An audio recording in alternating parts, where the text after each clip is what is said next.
بسم اللہ الرحمن الرحیم ایاک نعبد و ایاک نستعین۔ میں سب سے پہلے اپنی الائڈ پارٹیز، اپنے اتحادیوں کا دل سے شکریہ ادا کرتا ہوں کہ ابھی بھی اور ہر مشکل وقت میں جس طرح آپ میرے ساتھ کھڑے رہے ہیں، آپ کا بہت بہت شکریہ۔ میں اپنے پارلیمنٹیرینز، اپنی ٹیم کا، میں آپ کا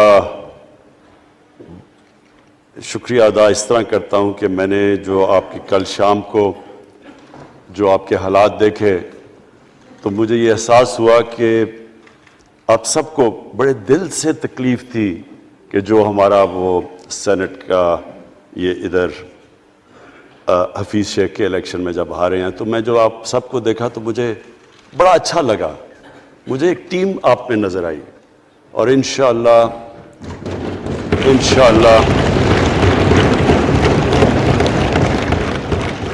یہ ہماری ٹیم مضبوط ہوتی جائے گی، کیونکہ دیکھیں اللہ کہتا ہے کہ میں تمہارے ایمان کو بار بار آزماؤں گا۔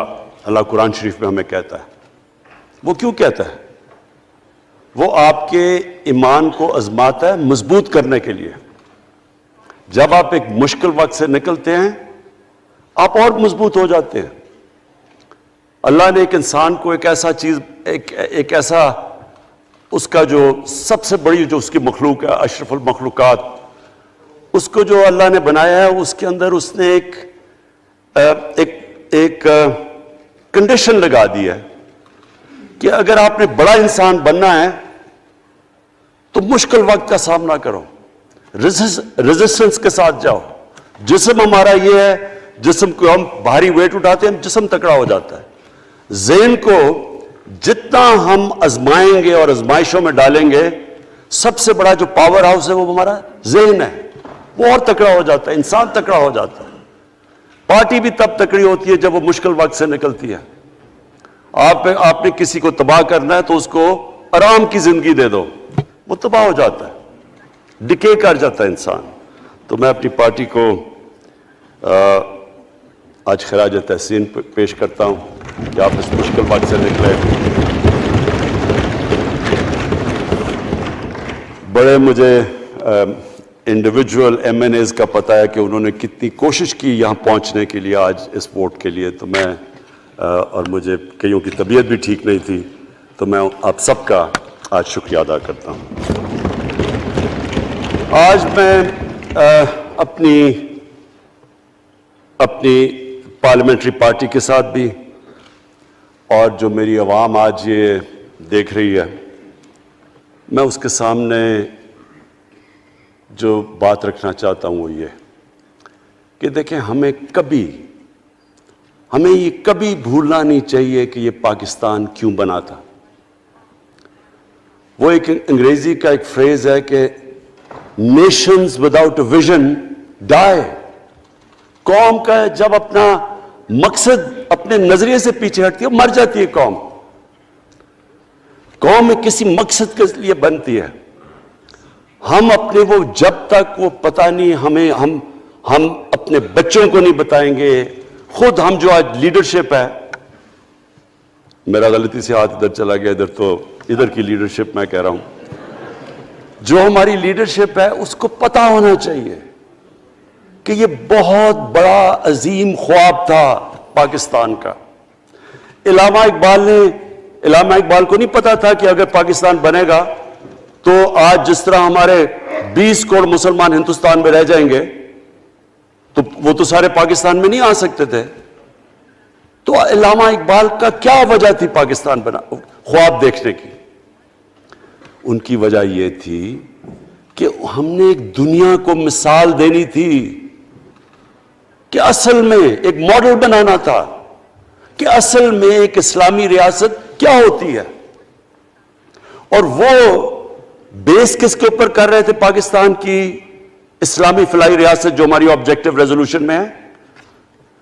نبی صلی اللہ علیہ وسلم کی مدینہ کی ریاست، جو ان کی سنت تھی، جو دنیا کی تاریخ کی پہلی فلاحی ریاست بنی تھی، جس میں بہت بڑے بڑے ماڈرن جو آج کے پرنسپلز، وہ پرنسپلز طے کیے گئے تھے. وہ ریاست بنی تھی اور وہ ریاست ایک ماڈل ایسا تھا کہ اس کے بعد ایک جن کو کوئی جانتا ہی نہیں تھا، ایک قوم، ایک عرب قبیلوں میں تقسیم ہوئی قوم جس کی حیثیت ہی کوئی نہیں تھی، ان اصولوں کے اوپر چلتے ہوئے یہ دنیا کی تاریخ کا معجزہ ہے جو ہوا اس کے بعد.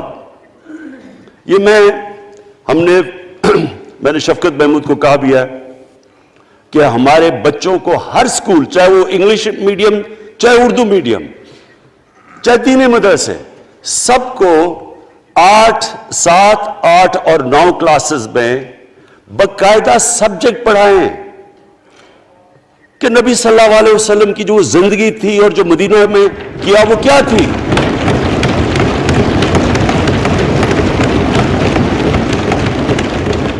تاکہ ان کو پتہ چلے کہ اس ملک کا مقصد کیا تھا.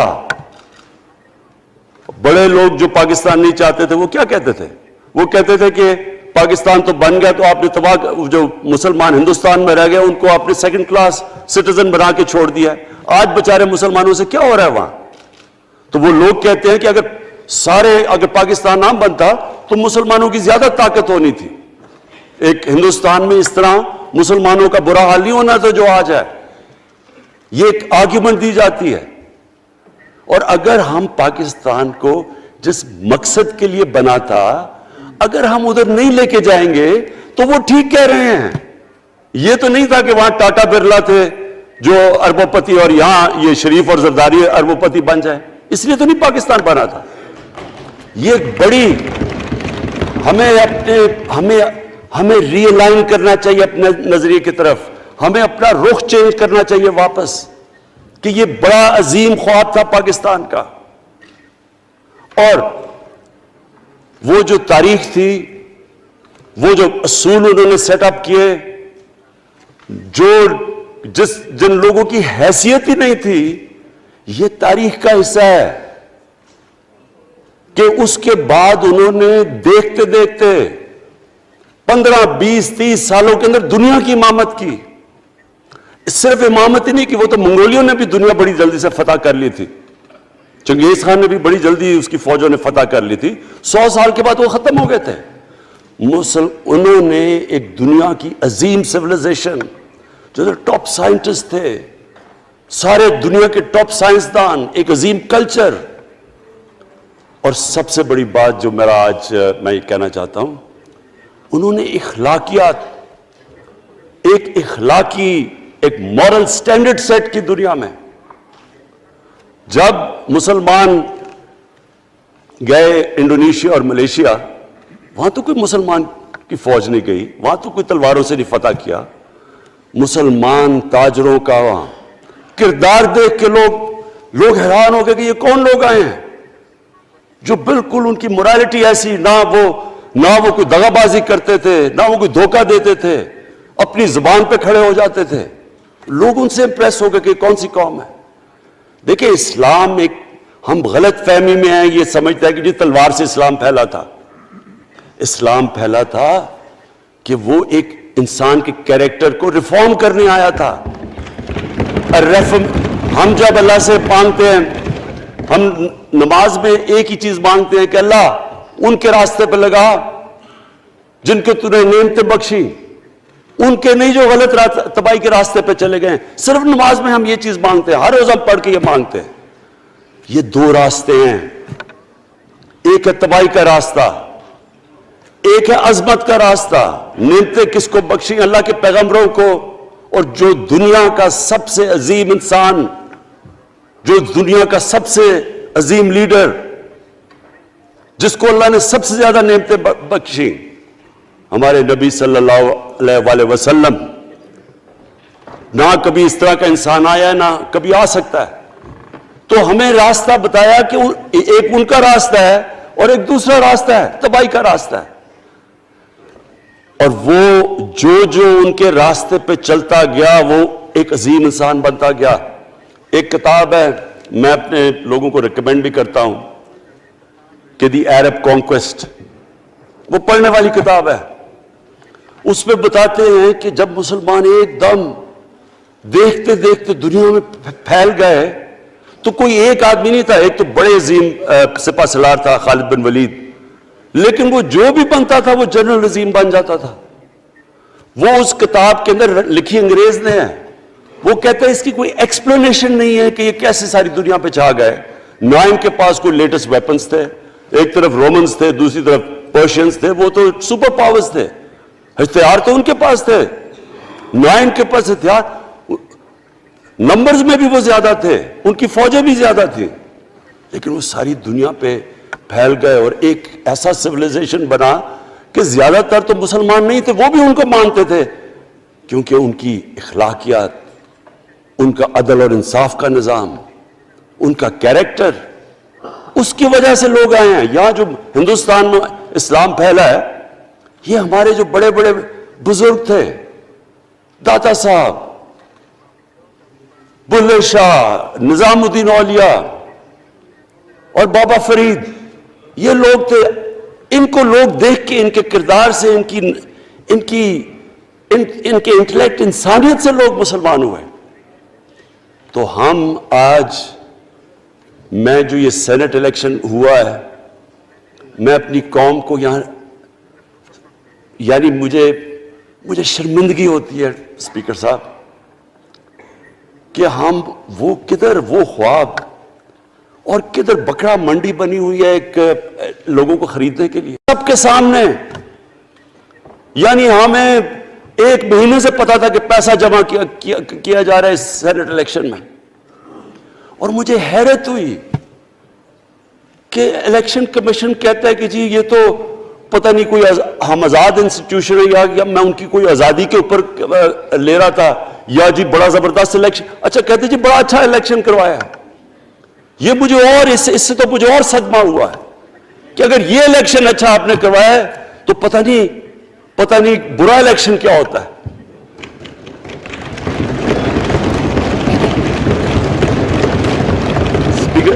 اسپیکر صاحب یہ دیکھیں، مجھے یہ افسوس یہ ہوتا ہے کہ ہم ایک چیز سمجھتے نہیں ہیں. ہم کہتے ہیں نا جی ہمارے معاشی حالات بہت برے ہیں. دیکھیں جی ہماری ڈیفیسٹ تھے، یہ ہمارے کرنٹ اکاؤنٹ، یہ جو بھی ہم کہتے ہیں قرضے چڑھے ہوئے ہیں. یہ جو قرضے چڑھے ہوئے ہیں یہ ایک بیماری کے سمٹمز ہیں. بیماری کچھ اور ہے. اخلاقی طور پہ ہماری قوم کو تباہ کیا ہے، پھر معاشی تباہی آتی ہے. آج مجھے ایک ملک کا بتا دیں جس کی اخلاقیات اوپر ہو، جن کے مورل سٹینڈرڈز اوپر ہوں اور وہ غریب ہو. ایک ملک مجھے بتا دیں، اور کوئی ملک مجھے بتا دیں جتنا مرضی پیسہ ہو، وسائل ہو، سب کچھ ہو، لیکن وہاں کی بھی جو لیڈرشپ کرپٹ ہو، وہ مجھے بتا دیں کہ اس میں خوشحالی ہو. دیکھیں یہ ساتھ ساتھ جاتا ہے. اس وقت کیا ہوا تھا مدینہ کی ریاست میں؟ کیا انہیں کوئی سونا تیل مل گیا تھا؟ کیا ہوا تھا؟ کوئی ان کے پاس کوئی پیسے آ گئے تھے؟ کیسے وہ اوپر اٹھ گئے تھے؟ کوئی انہوں نے قرضے لیے تھے؟ کس طرح اٹھے تھے اوپر؟ دنیا کے عظیم لیڈر نے ان کی اخلاقیات اٹھا دی تھی. صادق اور امین،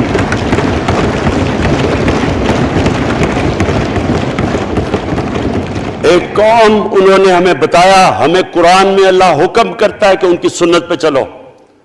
اللہ جب ہمیں کہتا ہے ان کی سنت پہ چلو، کیا ہم اللہ کو کوئی فائدہ پہنچا سکتے ہیں؟ ہماری بہتری کے لیے کہتا ہے. قرآن شریف میں سب کچھ ہماری بہتری کے لیے اللہ نے، یہ تمہارے لیے بک آف گائیڈنس ہے ہمیشہ کے لیے، اور یہ ہماری بہتری کے لیے ہے. تو وہ جب ہمیں کہتا ہے کہ نبی صلی اللہ علیہ وسلم کے راستے پہ چلو، وہ ہماری بہتری کے لیے کہتا ہے. اور میں جس نے اس عمر میں ساری دنیا دیکھ لیا ہے، اسپیکر صاحب میں آپ کو بتاؤں مجھے تکلیف ہوتی ہے دیکھ کے.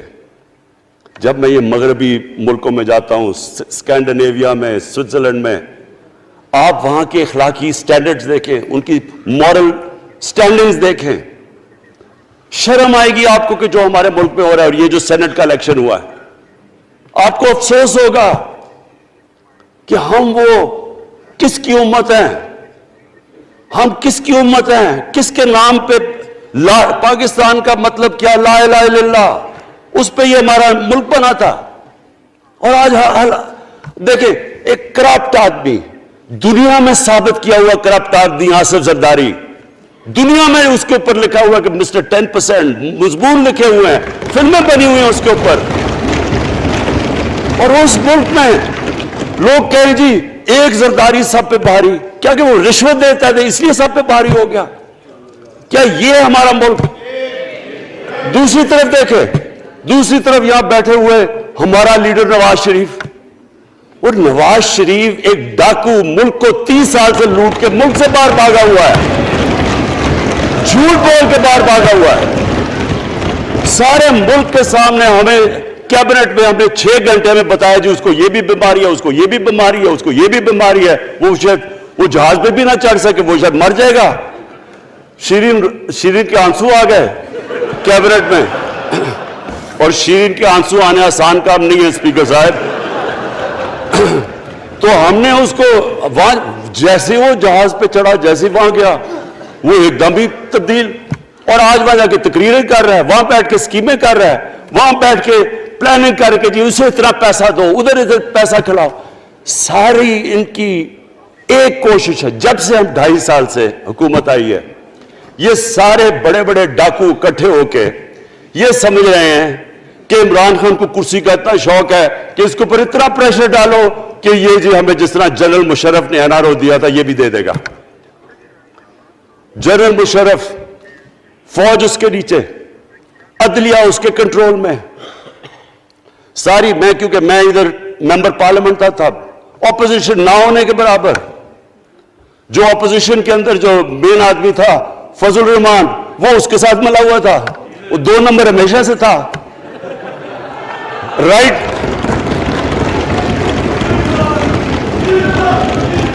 اور وہ آدمی جس کے پیچھے امریکہ ان کی جنگ لڑ رہا تھا، سب کچھ، وہ ان کے پریشر میں آ کے ان دونوں کو NRO دیا، اور اتنا بڑا اس ملک کے اوپر اس نے جرم کیا ہے۔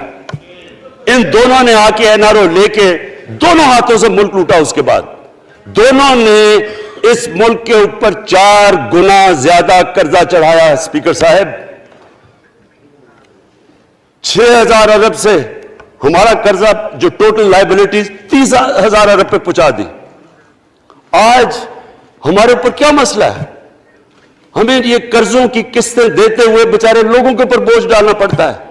یہ جو مہنگائی ہے اس کے بعد میں بعد میں بات کرتا ہوں، لیکن میں پہلے یہ بات کمپلیٹ کر لوں کہ دیکھیں اسپیکر صاحب، میں یہ 2.5 سال سے تماشے دیکھ رہا ہوں۔ یہاں پہلے دن پرائم منسٹر بن کے پرائم منسٹر تقریر کرنے جا رہا ہے، کھڑے ہو کے تقریر نہیں کرنے دی۔ کیوں تقریر نہیں کرنے دی؟ کیونکہ ان کو پہلے دن سے ڈر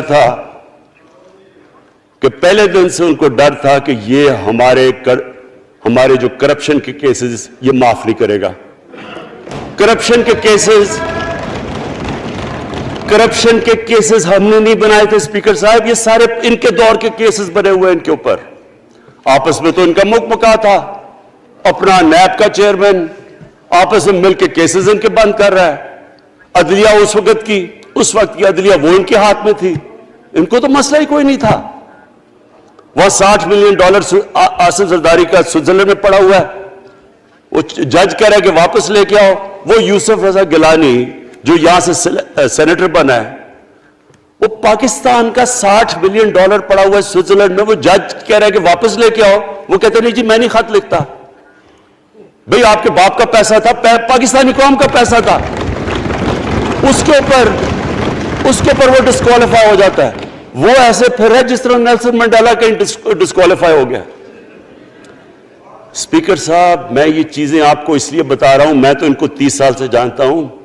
دیکھیں، جب تک ہم اس ملک میں اپنی اخلاقیات ٹھیک نہیں کریں گے، مورل سٹینڈرڈز ٹھیک نہیں کریں گے، جب اس طرح کے الیکشن ہوں گے کہ کھل کے پیسہ چل رہا ہے اور ہم کہیں گے نہیں جی وہ پٹواری کیوں پیسے لیتا ہے، تو وہ تھانے دار کیوں پیسے لیتا ہے، وہ سرکاری نوکر، وہ تو بیچارہ جو نچلا طبقہ ہے وہ تو واقعی جس طرح شیخ رشید نے کہا ہے، مہنگائی جو بڑی ہے بیچارے لوگوں کی تنخواہ میں گزارا نہیں ہو رہا۔ ان کو ہم کہہ رہے ہیں کہ آپ بالکل ایماندار بنے، اور یہ جن کا اتنا ان کے پاس پیسہ ہے اسپیکر صاحب, میں آپ کو یقین سے کہتا ہوں ان کو خود نہیں پتا کہ ان کا کتنا پیسہ باہر پڑا ہے. اتنا 30 سال سے چوری کر رہے ہیں یہ پیسہ, اور 30 سال سے پیسہ چوری کر کے اب ان کی کوشش یہ ہے کہ عمران خان کے اوپر پریشر ڈالو سارے چور مل کے کہ جی کبھی ہم گورنمنٹ گرا دیں گے, کبھی ہم وہ نکلاتے ہیں. آپ سوچیں فیٹف کے اوپر, اب فیٹف ہماری وجہ سے تو نہیں فیٹف پہ ہم گرے لسٹ میں آئے, یہ تو نون لیگ کے دور میں گرے لسٹ میں آئے ہیں. اب اگر فیٹف کی بلیک لسٹ میں پاکستان جاتا ہے تو یہاں سب کو پتا ہے کہ سینکشنز لگ جائیں گی, تو آگے مشکل سے ہم نے اکانومی کو سٹیبلائز کیا, مشکل سے. اگر بلیک لسٹ میں جاتا ہے تو اکانومی سیدھی نیچے. آج جو لوگوں کو مشکل پڑی ہوئی ہے, اور مشکل پڑی ہوئی ہے ہمارے لوگوں کو مہنگائی کی, اس کی وجہ یہ ہے کہ ہمارا روپیہ جو تھا تقریباً 107 روپے کا, آج 160 روپے کا. تو جب روپیہ گرتا ہے تو ساری چیزیں باہر سے مہنگی ہو جاتی ہیں, پٹرول, ڈیزل, بجلی. اب بجلی کی آدھی بجلی ان سے باقی ڈالر کانٹریکٹس کے اوپر بجلی کے کانٹریکٹ سائن کیے ہوئے ہیں, وہ سب کچھ باہر سے. دالیں مہنگی, جو چیز باہر سے امپورٹ کرتے ہیں, گھی مہنگا, ساری چیزیں مہنگی ہو جاتی ہیں. تو یہ سوچ لیں کہ اگر ہمارے اوپر سینکشنز لگ جائیں, اگر ہمارے اوپر فیٹف کی سینکشنز لگ جاتی تو یہ تو آپ تو سوچ ہی نہیں سکتے کہ یہ ملک میں کیا حال ہونا تھا. تو ہم اپنے ملک کے لیے فیٹف کی ریکوائرمنٹ پہ لیجسلیشن کروا رہے ہیں, اور انہوں نے جناب اتنا بڑا وہ ذرا پکڑا, اتنا بڑا وہ لا دیا جی, اتنا بڑا جی, یہ 34 شکیں چینج کر دیں نیب میں. اب نیب کا فیٹف سے کیا تعلق ہے؟ انہوں نے سمجھا کیا عمران خان قابو آ گیا, اب تو یہ ڈر کے فیٹف کی بلیک لسٹ سے اب تو جناب ہمیں یہ 34 شکیں سائن کر کے تو نیب کو ختم کر دے گا. مطلب یہ کہ صرف ان کی چوری کے کیسز ختم ہو جائیں, بس 1 پوائنٹ ایجنڈا ان کا. اور میں نے آپ کو پہلے دن یہاں سے کہا تھا, پہلے دن یہاں کھڑے ہو کے میں نے کہا تھا کہ ان کا صرف 1 پوائنٹ ایجنڈا. میں ان کو جانتا ہوں, میں ان کو جانتا ہوں, جب یہ سارے اپوزیشن میں میرے ساتھ تھے. ان کا صرف ایک خوف ہے کہ یہ NRO نہیں دے گا, لہٰذا اس کو اتنا بلیک میل کرو. اور اب فیٹف کے اوپر تو یہ پھنس گیا ہے, تو اب اس سے لے لو, اس سے کنسیشن لے لو تاکہ نیب ختم ہو جائے. اب سوچیں کیا ان کو ملک کا فکر ہے؟ کیا ان کو نہیں پتا تھا کہ کیا ہونا ہے اگر فیٹف کی بلیک لسٹ پہ چلے جاتے ہیں؟ اس کے بعد انہوں نے جلسے کرنے کی کوشش کی, بڑا جی پبلک نکالیں گے ہم, مینار پاکستان کے اندر جلسہ. مینار پاکستان کا یہ جانتے نہیں. دیکھیں ان کے بھی آگئے ایک شہزادہ ایک شہزادی جنہوں نے زندگی میں کبھی کام کیا نہیں ہے, نہ ان کو پتہ ہے کہ سٹرگل ہوتی کیا ہے. جناب مینار پاکستان خود ہی اخباروں کے اندر اپنے آپ کو پیسے خرچ کر کے اخباروں میں ذرا نمایاں کر کے جناب انہوں نے مینار پاکستان میں جلسہ کر لیا. اب میں تو جانتا ہوں مینار پاکستان, اور میں تو اپنے لاہور کو بھی جانتا ہوں, میں تو اپنے لاہور شہر کو بھی جانتا ہوں. وہ لاہور شہر ملک کا کوئی پیسہ چوری کیا ہو اس کے خلاف تو نکلے گا, لیکن بڑے بڑے ڈاکو اگر وہ سمجھ رہے ہیں کہ اپنی چوری بچانے کے لیے لاہور شہر کو نکالیں گے تو وہی ہوا جو ان کے ساتھ مینار پاکستان میں ہوا. اب آ کے جو ڈاکٹر فہمیدہ مرزا نے بڑا اچھا آپ کو ایکسپلین کیا, انہوں نے بتایا کہ یہ کیوں ضروری تھا اوپن بیلٹ. انہوں نے بتایا کہ الیکشن کمیشن کی تو ریکوائرمنٹ ہے کہ آنسٹ ہو, فری اور فیئر الیکشن ہو. تو انہوں نے 2008 میں چارٹر آف ڈیموکریسی میں کہا ہوا کہ جی اوپن بیلٹ ہونی چاہیے, دونوں پارٹیز نے. اور اس کے بعد ایک دم وہاں سے دونوں سب ادھر سے بھاگ کے اور کہتے نہیں جی خفیہ بیلٹ ہونی چاہیے. میں نے تب کہہ دیا کہ خفیہ بیلٹ کا ایک مقصد تھا, سارے مل کے کوشش کریں گے کہ حفیظ شیخ کو ہرائیں, اور وہ جو آدمی جیتا ہے پاکستان کا کرپٹ ترین آدمی. میں ایک چیز آپ کو آج کہتا ہوں, یوسف رضا کے آپ صرف ایسٹس دیکھ لیں, پرائم منسٹر بننے سے پہلے تھے اور اس کے بعد کیا ایسٹس ہیں. بس ایک چیز دیکھ لیں, کوئی آپ کو کچھ کرنے کی ضرورت نہیں ہے, آپ کو پتا چلے گا انہوں نے اس نے کیا کیا اپنے زمانے میں.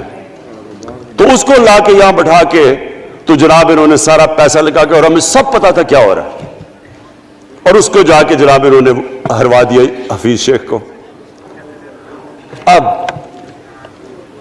کیا پیغام گیا سارے ملک میں اس کا؟ میں نے کیوں یہ آج ووٹ آف کانفیڈنس لی ہے, اس کا کیا پیغام گیا دنیا میں؟ سارے لوگوں کے سامنے اوپن ہارس ٹریڈنگ, لوگوں کو راتوں کو کال کر رہے ہیں, یا میں تو خاص داد دینا چاہتا ہوں, میرے ممبرز بیٹھے ہیں, خواتین بیٹھی ہیں جن کو کالیں گئی ہیں رات کہ جی 2 کروڑ سے ریٹ شروع ہوگا, ہم اب آپ کو آگے پیسے دیں گے. ان کو ساروں کو پیسے آفر کر رہے ہیں. اور پھر اگر میں صرف الیکشن کمیشن کو ایک چیز کہنا چاہتا ہوں, آپ مہربانی کریں پاکستان کی ایجنسیز سے صرف ایک سیکرٹ بریفنگ لیں, آپ ان کو اندازہ ہوگا کتنا پیسہ چلا اس الیکشن کے اندر, پتہ چلوائیں کیا ہوا اس الیکشن میں, تاکہ آپ اس طرح کی سٹیٹمنٹ نہ دیں کہ جی ہماری کوئی آزادی ختم کر رہی ہے. میں آپ کی آزادی ختم کر رہا ہوں یہ کہہ کے آپ کے کہ یہ جو الیکشن میں ہوا ہے. اسپیکر صاحب, میں آج اس اوکیزن کے اوپر, کیونکہ مجھے اس پہ کافی, میں 2.5 سال یہ بڑی چیزیں برداشت کرتا رہا ہوں, اور میں اس لیے صبر سے کرتا رہا ہوں کیونکہ ملک اتنا ہمارا مشکل میں ہے. جو ہمیں ٹائم ملا جب میری گورنمنٹ آئی, میں آپ کو یقین سے کہتا ہوں کہ ساری زندگی میری تو سٹرگل میں گزری. جو بھی آپ انسان نے کسی چیز میں کمپیٹ کرتا ہے, اگر آپ نے ملک میں اپنے سب سے ٹاپ 11 کھلاڑیوں میں پہنچنا ہے تو ایک بہت سارے ملک میں مقابلہ کر کے آپ وہاں پہنچتے ہیں, اس میں ایک بڑی سٹرگل ہوتی ہے, اونچ نیچ ہوتی ہے بڑی. اور پھر اگر آپ کو دنیا کے لیول پہ آپ کو اپنا, اگر آپ نے آپ کو منوانا ہے, اس کی اور ایک سٹرگل ہوتی ہے. اور میری اس سے زیادہ بڑی سٹرگل تھی کہ ایک آدمی جا کے ہاسپٹل بنانے کی کوشش کرے, اور وہ بھی کینسر ہاسپٹل, تو ایک وہ بہت بڑی سٹرگل تھی. پھر پالیٹکس میں لمبی سٹرگل رہی ہے, اکیلا تھوڑا سے لوگوں کے ساتھ شروع ہوا تھا, اور سٹرگل کر کے 14-15 سال تو مذاق اڑتا تھا میرا, سارے ہنستے تھے جب نام سنتے تھے میرا. تو ایک سٹرگل کر کے یہاں پہنچا ہوں. جو یہ 2.5 سال میں اسپیکر صاحب میں نے سٹرگل کی ہے, یہ میری زندگی کی سب سے مشکل سٹرگل تھی. اور کیوں مشکل تھی؟ کیونکہ جو یہ 10 سال میں اس کو ڈیکیڈ آف ڈارکنس کہتا ہوں, ایک ایک انہوں نے ادارہ تباہ کیا. صرف 10 سال پہلے اداروں کے حال دیکھ لیں, کوئی ادارہ اٹھا لیں, پی آئی لے لیں, ریلوے لیں, سٹیل مل 8 ارب روپے کا پروفٹ لے کے بیٹھی ہوئی تھی. 8 ارب روپیہ سٹیل مل میں پروفٹ تھا جب تک کہ زرداری نے ہاتھ نہیں مارا اس کو. اپنا وہ ریاض لال جی فرنٹ مین رکھ کے ہمارے سامنے, میرے پاس آئے لوگ چیمبر والے, انہوں نے کہا جی یہ سٹیل مل سستی بلٹس اس کو بھیجا, اس کے تھرو پیسے دے رہا ہے, وہ سٹیل مل آج بند پڑی ہے. ایک ایک ادارہ انہوں نے تباہ کیا, بھرتیاں کی لوگوں کی. وہ ادارے اتنے بڑے بڑے ہو گئے ہیں کہ وہاں پینشنز ہی اتنی آ گئی ہے کہ کچھ بچتا ہی نہیں ہے سیلریز اور پینشن کے بعد کے ادارے کو ٹھیک کر سکے. ایک ایک ادارہ تباہ کیا. ملک کا سب سے بڑا جو کرنٹ اکاؤنٹ ڈیفیسٹ, جس کے اوپر سارا پریشر پڑتا ہے, اگر آپ کا کرنٹ اکاؤنٹ یعنی کہ ڈالر زیادہ ملک سے باہر جا رہے ہیں اور کم اندر آ رہے ہیں, تو پریشر روپے پہ پڑتا ہے, وہ گر جاتا ہے. تو وہ میں آپ کو بتا, جب روپیہ گرتا ہے تو غربت پھیل جاتی ہے ملک میں. تو سب سے بڑا current account deficit, fiscal deficits جو کہ آپ کی آمدنی اور خرچے, وہ بڑا ڈیفیسٹ. سارے ادارے خسارے میں. پاور کانٹریکٹس جو انہوں نے سائن کیے اسپیکر صاحب, یہ عمر ایوب آپ کو بتائے گا, وہ یعنی ایسے لگا تھا کہ کسی دشمن نے آ کے ایک ملک کو نقصان پہنچانے کے لیے پاور کانٹریکٹ سائن کیے. ان کے اندر وہی پاور پروجیکٹس آپ کہیں اور دیکھ لیں, کسی اور ملک میں, بلکہ اپنے ملک میں دیکھ لیں, اور وہ دیکھیں کہ انہوں نے کس پیسے بنائے, وہ کس پیسے پہ. گیس کا کانٹریکٹ سائن کیا ہم نے آ کے اسی ملک سے 30% کم پیسے پہ گیس کا کانٹریکٹ سائن کیا, ان کا ہی کانٹریکٹ چینج کیا. ساری گورنمنٹ, جب اوپر سے پرائم منسٹر لگا ہوا پیسے بنانے. پرائم منسٹر ایک نوکری کر رہا ہے کس کے لیے؟ ایک دبئی کی کمپنی کے لیے. کبھی دنیا میں سنا ہے اس طرح؟ کبھی یہ مذاق سنا ہے جی کہ ملک کا پرائم منسٹر کسی دنیا کو دبئی کی کمپنی کے اندر نوکری کر رہا ہے؟ ادھر سے یہاں ڈیفنس منسٹر, ان کا فورن منسٹر, وہ دبئی کی کمپنی سے نوکری کر رہا ہے. اور وہ ایک انٹیریئر منسٹر، وہ کوئی سنا ہے سنتری بنا ہوا تھا کسی سعودی عربیہ کی کمپنی میں، مجھے نہیں پتا. کبھی یہ سنا ہے یہ ملک سے کسی ملک سے ایسا مذاق ہوا ہے؟ یہ سارے طریقے تھے اس ملک سے پیسہ منی لانڈر کر کے باہر لے جانا. آج مجھے یہ بتائیں، میں یہ جو سارے ہماری اپوزیشن ہے، میں ان سے سوچتا ہوں، میں کئی دفعہ ان کی شکلیں دیکھ کے پوچھتا ہوں ان سے کہ کیا آپ واقعی سمجھتے ہیں کہ آپ دونوں کے لیڈر ایماندار ہیں؟ کیا یہ واقعی سمجھتے ہیں کہ ان کی جو یہ دولتیں بڑھی ہیں یہ ایمانداری سے بنی ہیں؟ یعنی کیا ان کو کوئی ملک کی فکر نہیں ہے کہ یہاں کا پیسہ، کیا ان کے بیٹے ہیں، میں مجھے یہ بتائیں، 3 دفعہ ملک کا پرائم منسٹر، اس کے دونوں بیٹے باہر بیٹھے ہوئے ہیں. میں لندن کو جانتا ہوں اسپیکر صاحب، وہ اربوں اربوں روپے کی پراپرٹی ہے، وہاں کے بڑے بڑے رئیس ان ایریاز میں نہیں رہ سکتے جدھر ان کے 2 بیٹے رہ رہے ہیں. ملک سے بھاگ گئے جی. ہم پاکستانی شہری نہیں ہیں. کیوں پاکستانی شہری نہیں؟ کیوں یہاں بتا ہی نہیں سکتے کہ وہ پیسہ کدھر سے آیا جو انہوں نے اتنی بڑی پراپرٹیز لی ہوئی ہیں. اور یہ کچھ نہیں ہے جو انہوں نے بنامی پراپرٹیز لی ہوئی ہیں. کسی کو اندازہ ہی نہیں ہے ان کا کتنا پیسہ باہر پڑا ہے. زرداری کے پاس کیا تھا پہلے، اس کی جو باہر پراپرٹیز ہے. تو کیا ان لوگوں کو نہیں پتا کہ اس ملک کا پیسہ چوری کر کے یہ باہر لے کے جا رہے ہیں اور یہ پھر بھی ان کی سپورٹ کر رہے ہیں؟ اور یہ جو سینٹ کا الیکشن، کیا انہیں نہیں پتا کہ بڑا جی عقل مند پولیٹیشن ہے زرداری، لوگوں کو رشوت دے کے ان کو خرید رہا ہے. ساری قوم کے سامنے یہ ہو رہا ہے. میں یہ صرف آخر میں یہ کہنا چاہتا ہوں اس ایشو کو ختم کرتے ہوئے کہ دیکھیں اسپیکر صاحب، کوئی ملک آگے نہیں بڑھ سکتا ایسے. میں اکیلا عمران خان کو کرپشن کر کے کرپشن نہیں ٹھیک کر سکتا. میں عدلیہ کو کیا، کیسز تو عدلیہ میں یا نیب کے اندر ہے، میرا تو ان کے اوپر کوئی کنٹرول نہیں ہے.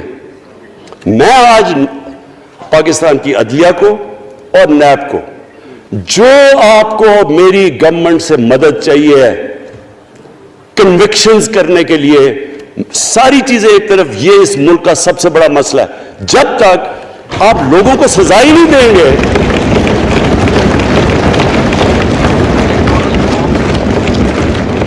جب تک لوگوں کو سزا ہی نہیں ملیں گی.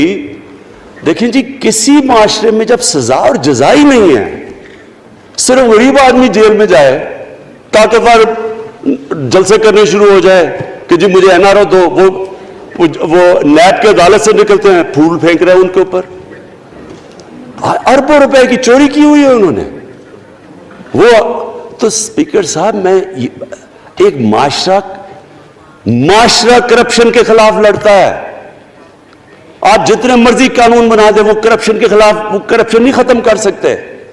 معاشرہ فیصلہ کرتا ہے کہ ہم نے اس ملک میں کرپشن نہیں ہونے دینی. معاشرے کی اخلاقیات ایسی ہونی چاہیے کہ جو کرپٹ آدمی ہو وہ کبھی اس کی شکل نہ دکھا سکے پبلک کے اندر. جو میڈیا کا رول ہے، میں اپنے میڈیا والوں کو بھی کہنا چاہتا ہوں، جو اسحاق ڈار سے کیا تھا ہارڈ ٹاک میں اسٹیون سیکر نے، وہ ہر جگہ یہ ہوگا. آپ جب بھی کسی بھی مغربی معاشرے میں کسی نے پبلک کا پیسہ چوری کیا، اس کی جرات نہیں ہوگی ٹی وی پہ جانے کے لیے.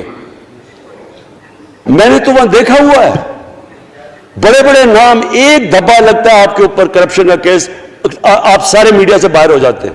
یہاں ہر روز شام کو بیٹھ کے اربوں روپے کی کرپشن کی ہوئی ہے، ان کو کسی نے قتل کیے ہوئے ہیں، اور آرام سے بیٹھ کے جراوہ میں لیکچر دے رہے ہوتے ہیں.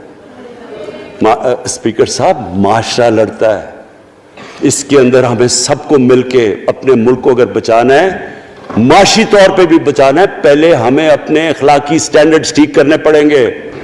سارے ملک کو مل کے لڑنا پڑے گا. اگر ہم نے اپنے بچوں کے مستقبل کو بچانا ہے، اپنی آنے والی جنریشنز کو بچانا ہے، اس ملک کو ایک عظیم ملک بنانا ہے، تو وہ شروع ہوگا جب ہم مدینہ کے ریاست کے سب سے بڑے اصول عدل اور انصاف، کیونکہ انصاف اور عدل جب ایک معاشرے میں آ جاتا ہے، جب ایک معاشرہ کھڑا ہو جاتا ہے میریٹوکریسی کے اوپر، جب ایک معاشرے میں صرف ایک جو کرپٹ، جتنا مرضی طاقتور ہو وہ جیل میں جاتا ہے اور عام آدمی اوپر آ سکتے ہیں، وہ معاشرہ تب آگے بڑھتا ہے. تو میں میں صرف اس کے اوپر یہ کہنا چاہتا ہوں کہ مجھے ساری قوم کی اس میں مدد کی ضرورت ہے. میں اپنی ساری زندگی کوشش کر چکا ہوں اور کرتا رہوں گا. میں تو اپنی پارٹی کو یہ بھی کہا تھا کہ اگر میری پارٹی ساری بھی چھوڑ دے میں اکیلا بھی ان کے خلاف لڑتا رہوں گا. میں تو کبھی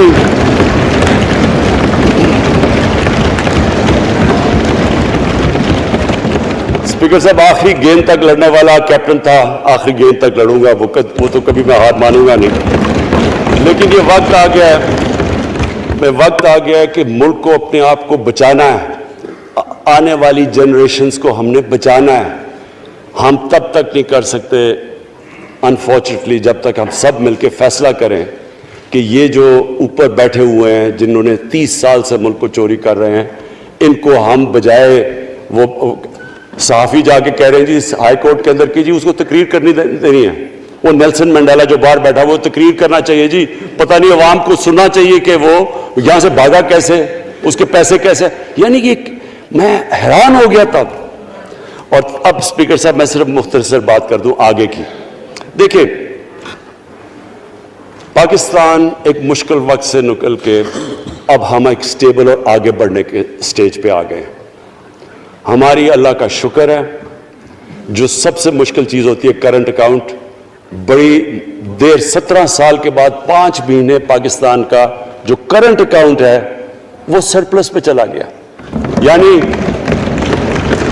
ہمارے جتنے ملک میں ڈالرز آ رہے ہیں اور جتنے باہر جا رہے ہیں اللہ کا کرم ہے زیادہ ڈالرز آ رہے ہیں. ہمارا روپیہ خود ہی, ہم پیسے نہیں لگا رہے اس کو, خود روپیہ اسٹرینتھ گین کر رہا ہے.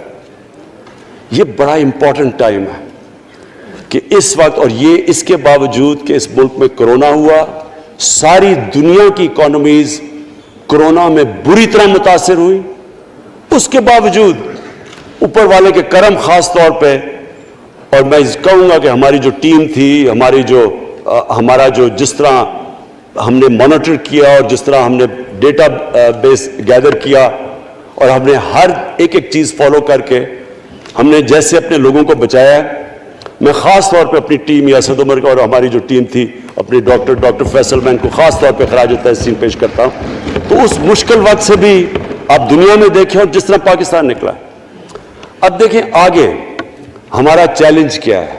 ہمارا چیلنج یہ ہے کہ ہم اپنی جو ایکسپورٹس ہیں ان کو بڑھائیں, کیونکہ صرف گروتھ ایک ہی طرح ہوتی ہے ایکسپورٹ لیڈ.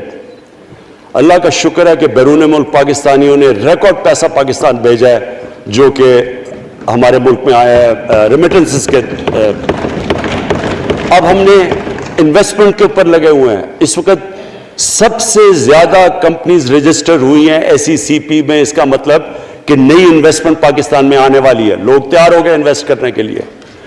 ہمارا صرف مسئلہ اسپیکر صاحب ایک ہے بجلی کا. یہ بڑا مسئلہ ہے.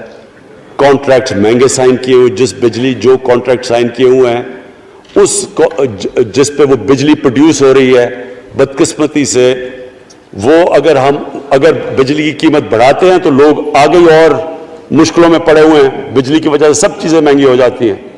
نہیں بڑھاتے تو قرضے, وہ جو گردشی قرضے ہیں وہ بڑھتے جا رہے ہیں. ہمارا ایک یہ چیلنج ہے. اس کے اوپر صرف اپنی قوم کو بتانا چاہتا ہوں کہ باقاعدہ ہم ہر طریقہ سوچ رہے ہیں کہ ہم نے اس میں سے کیسے ہم نے اپنے لوگوں کے اوپر بوجھ کم کرنا ہے. ایک تو میں اپنی ٹیم کو یہ بھی کامیابی دیتا ہوں کہ بڑی دیر اور مشکلوں سے IPPs کے ساتھ ہم نے نئے کانٹریکٹ سائن کیا جس کے اندر بہت پاکستان کا پیسہ بھی بچے گا اور جو آگے جا کے قرضہ بڑھنا تھا وہ نہیں بڑھے گا. جو میرے اوپر سب سے زیادہ پریشر ہے اس وقت اسپیکر صاحب وہ ہے مہنگائی کا. مہنگائی میں نے آپ کو بتا بھی دیا کہ مسئلہ ایک جب آپ کی روپیہ گرتا ہے تو جب چیزیں مہنگی ہو جاتی ہیں ایک وہ ہے. لیکن میں اپنی قوم کو صرف ایک چیز کہنا چاہتا ہوں کہ سب سے زیادہ اس وقت میری حکومت ایک ہی چیز پہ لگی ہوئی ہے کہ ہم کس طرح لوگوں کے اوپر مہنگائی کا بوجھ کم کریں. اس کے لیے ہم بڑی بڑی چیزیں آپ کے سامنے لے کے آئیں گے آنے والے دنوں میں, جس میں کوشش یہ ہے کہ ہم اپنے ملک میں جو سارا نچلا طبقہ ہے ان کو سبسڈائز کریں, اپنے احساس پروگرام کے ذریعے ان کو ڈائریکٹلی ہم فنڈ کریں. یہ انشاءاللہ آپ کے ساتھ آئے گا. ابھی میں نے ایکسپیریمنٹ ایک اور شروع کر دیا, وہ ایک ہفتے تک ابھی ٹرائل پہ ہے کہ ہم ایک پروگرام لے کے آ رہے ہیں کوئی بھوکا نہ سوئے. ہم نے خاص کچنز بنائے ہیں, ایریاز چوز کیے ہیں جدھر سب سے زیادہ بھوک ہے, تاکہ ہم کم از کم جب تک ہماری ملک اٹھتا ہے اوپر, ہم کم از کم ان تک کھانا پہنچائیں کہ ہمارے ملک میں کوئی بھوکا نہ سوئے. اور یہ پوری میں کیمپین شروع کرنے لگا ہوں. ہیلتھ کارڈ پنجاب کے اندر اور پختونخوا میں, پختونخوا کی گورنمنٹ کو تو میں خاص مبارک دیتا ہوں کہ انہوں نے سارے اپنے پختونخوا کے لوگوں نے خاندانوں کو کور کر لیا ہیلتھ انشورنس سے. یہ بڑے بڑے امیر ملکوں میں بھی ایسا نہیں ہوتا کہ ہر ایک خاندان کے پاس 10 لاکھ روپے کی انشورنس ہوگی, کسی بھی ہسپتال میں جا کے اپنا علاج کروا سکیں. میں خاص طور پہ محمود خان اور آپ کی کیبنٹ کو مبارک دیتا ہوں. پنجاب کیونکہ بہت بڑا ہے, انہوں نے بھی فیصلہ کر لیا ہے. عثمان بزدار آپ کی اور آپ کی ٹیم کو میں خاص مبارک دیتا ہوں کہ اس سال کے اینڈ تک وہ سارے پنجاب کے اندر ہیلتھ کارڈ پہنچا دیں گے. یہ ایک عام آدمی کے لیے سب سے بڑی, کم از کم جیسے جیسے ہم اپنے ملک کو اٹھا رہے ہیں تو کم از کم ہم لوگوں کی بنیادی ضروریات پوری کریں. اور جو کسان ہیں جی, کسانوں کے لیے ایک بڑا زبردست پروگرام لے کے آ رہے ہیں. اس کے اوپر بھی ہمیں بڑا برین سٹارمنگ کی ہے کہ کیسے ہم کسان کی مدد کر سکتے ہیں. پرابلم تو ہمارے پاس یہ ہے نا کہ جتنا ہم پیسہ اکٹھا کرتے ہیں آدھا پیسہ قرضوں کی قسطوں پہ چلا جاتا ہے, تو پیسہ کم بچتا ہے. لیکن ہم نے فیصلہ کیا کسانوں کے اوپر ہم خاص زور دینے لگے ہیں تاکہ وہ بعد میں بات کروں گا. تو دو چیزیں اور جی. دیکھیں, میں قوم سمجھتی ہے نا کہ اب ہم کیسے یہ جو قرضے ہمارے اوپر چڑھے ہوئے ہیں ان سے کیسے نکلنا ہے. اس سے صرف ایک ہی طریقہ نکلنے کا کہ ہم اپنے ملک میں دولت کے اندر اضافہ کریں, ویلتھ کریشن کریں. اس کے لیے ہم کیا کرنے جا رہے ہیں؟ اس کے لیے ہم نے میگا پروجیکٹس بنائے ہوئے ہیں. ایک ہے راوی سٹی لاہور, دوسرا اس وقت ایک والٹن کے اوپر ایک ہم بزنس سینٹر بنانے لگے ہیں لاہور کا, وہ بہت میگا پروجیکٹ ہے. اور پھر تیسرا جو ہے ایک جزیرہ بنڈل آئلینڈ کراچی سے تھوڑے 1-2 کلومیٹر کے فاصلے پہ. ان سے یہ کیوں کرنے جا رہے ہیں؟ میں صرف لوگ سمجھیں کہ کیوں. ایک تو یہ ہمارے شہر پھیلتے جا رہے ہیں, جتنا شہر پھیلتا جائے گا نہ آپ ان کو سیوریج دے سکتے ہیں, نہ پانی دے سکتے ہیں, نہ صفائی کر سکتے ہیں. تو جو دنیا کے ماڈرن سٹیز ہیں وہ اوپر جاتے ہیں, یعنی وہ بلڈنگ اوپر جاتی ہے, بجائے اگر آپ پھیلتے جائیں تو مشکل ہو جاتا ہے سرو کرنا. تو ایک تو ماڈرن سٹیز پہلی دفعہ بنا رہے ہیں پاکستان میں اسلام آباد کے بعد. ایک وہ راوی سٹی, وہ بہت ضروری ہے. اس سے لاہور کا جو پانی نیچے جاتا جا رہا ہے وہ ہم وہاں براج بنا کے پانی اس کا بچانے لگے ہیں. اور دوسرا ماحولیات کے لیے وہاں ہم بہت بڑے پیمانے پہ اربن فارسٹ اور درخت اگانے لگے ہیں, کیونکہ وہاں لاہور میں بہت بڑا پرابلم ہے اس کا. وہی بنڈل آئلینڈ کا بھی مقصد یہ ہے کہ وہاں سارا سیوریج جا رہا ہے کراچی کا, اس کی سیوریج کو ٹریٹ کریں اور ایک ماڈرن سٹی بنائیں, بجائے کراچی پھیلتے پھیلتے حیدرآباد پہنچ جائے. ایک پوری اوپر سٹی بنائیں جو ایک ماڈرن سٹی ہو.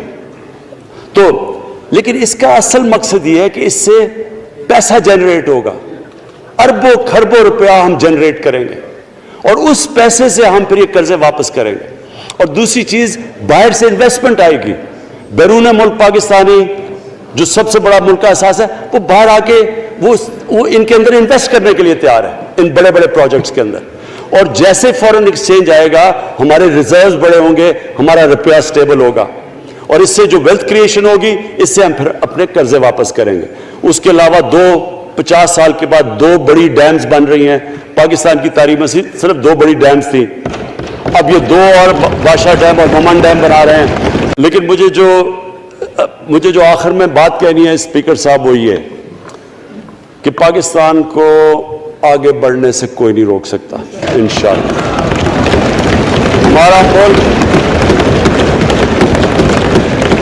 ہمارے ملک میں کیونکہ میں شاید ہی لوگ اتنا اپنے ملک کو انہوں نے اس طرح دیکھا جیسے میں نے سارا ملک پھیرا ہوا ہوں.